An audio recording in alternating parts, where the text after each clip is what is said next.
27th, 1870, Macaulay's ship was scheduled to arrive back in Salem from a voyage. As the foremaster entered the bay, I climbed to the top of a crag overlooking the harbor. I then summoned my Prince of Darkness and asked him to empower me with the mastery of the elements. As I raised my hands, a cloudless sky began to darken. Within minutes, the winds were whipping, the seas were running high, as rain came down in torrents. Even though it was summer, the storm was as fierce as any nor'easter I've seen in my day. In a few minutes, it was all over. As the sun shone, I walked to the beach to watch the splinters of wood which were Macaulay's schooner washed up on shore.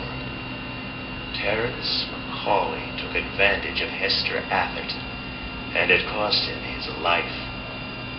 Anyone who chooses to cross me, beware, for the same fate awaits you.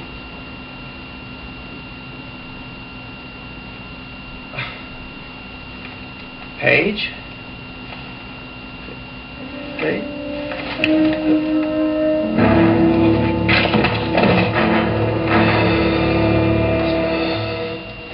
Soak in a hot tub tonight, or I'm going to wake up tomorrow stiff and sore. Oh, I feel pretty good. My job keeps me running around. Well, you're in pretty good shape. In fact, you're in very good shape. This has been such a nice day. Has been fun, hasn't it? Yeah. You know what? What? I think we make a pretty good team.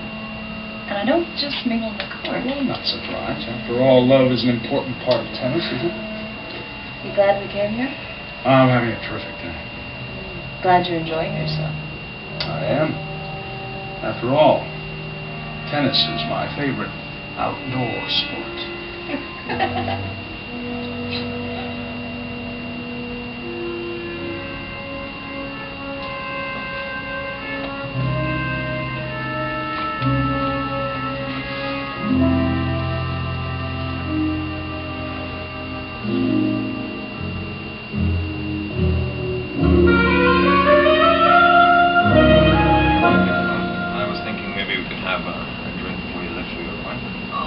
Lovely, but I had to go early. I had another appointment before the dinner date. Did you manage to get to the bank on time? Oh, yes, I have the check cash, thank you. Well, I'm sorry about the urgency of it all, but it's just one of those suppliers who insist on getting paid immediately, you know. No. Well, now that I've done you a favor and he can do me a favor, this appointment's going to keep me from seeing April's interview show. Would you be kind enough to put it down on tape for me? I set everything up. All you have to do is push the button. Think you can handle it? Sure. Okay, I'll be touched then. Oh, good darling. I didn't get much of a chance to see April today at all. I hope she managed all right.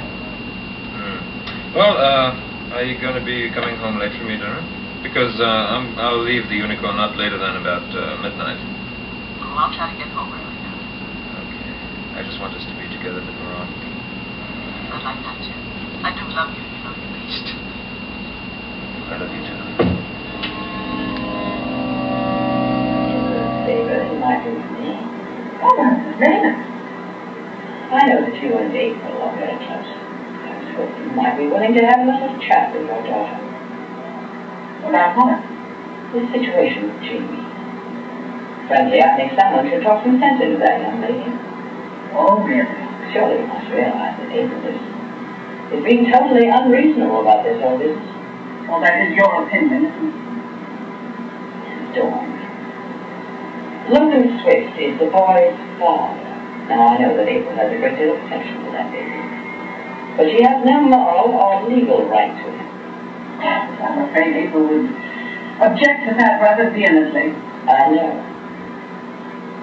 That's why I was hoping that you might encourage her to face the facts as they are.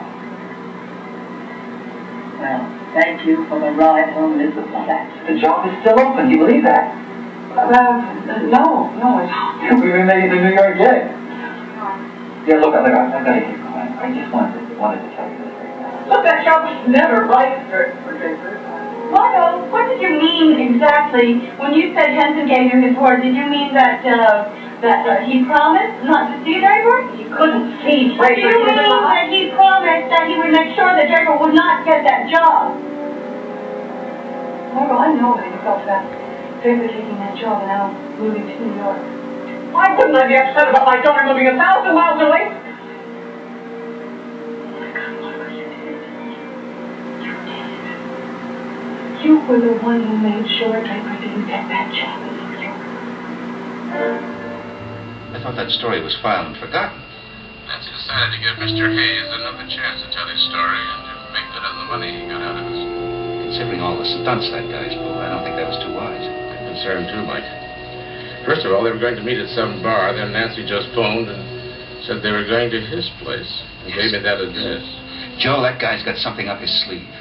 I was just about to call a friend of mine up at the 8th Precinct and ask him to go over there and make sure everything was all right. Don't bother, Joe. I'm on my way over there right now.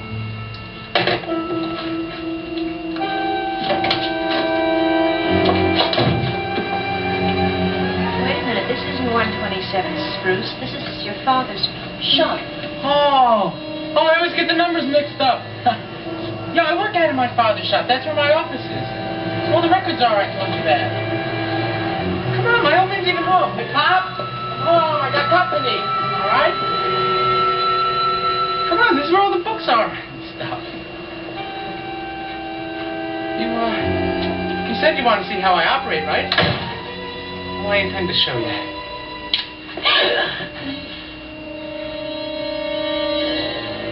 What are you going to do? No, Mrs. Karr, you really haven't treated me so nice. I mean, ratting on me to cops. But I always liked you.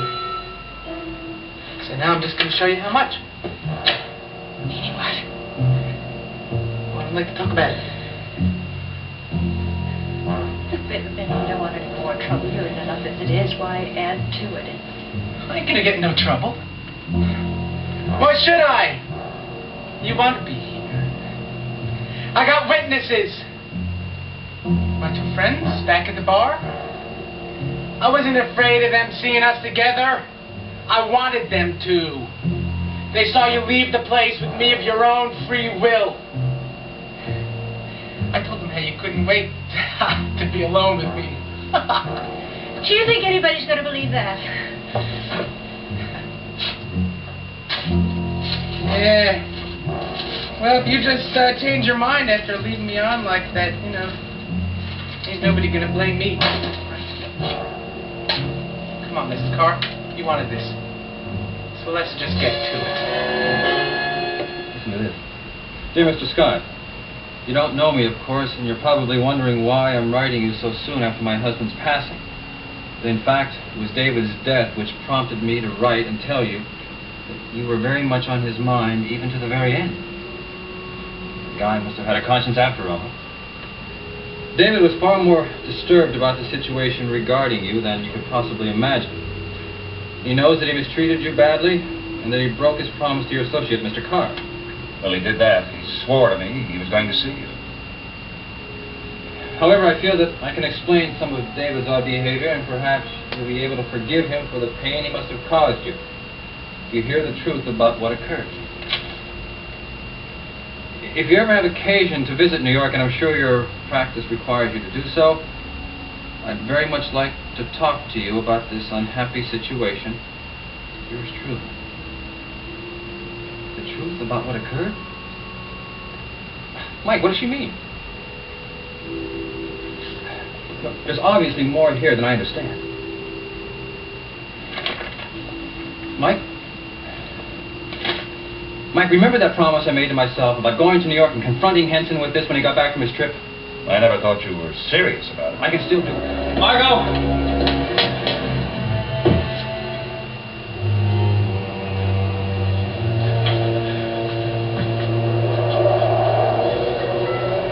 Oh my God, Margo.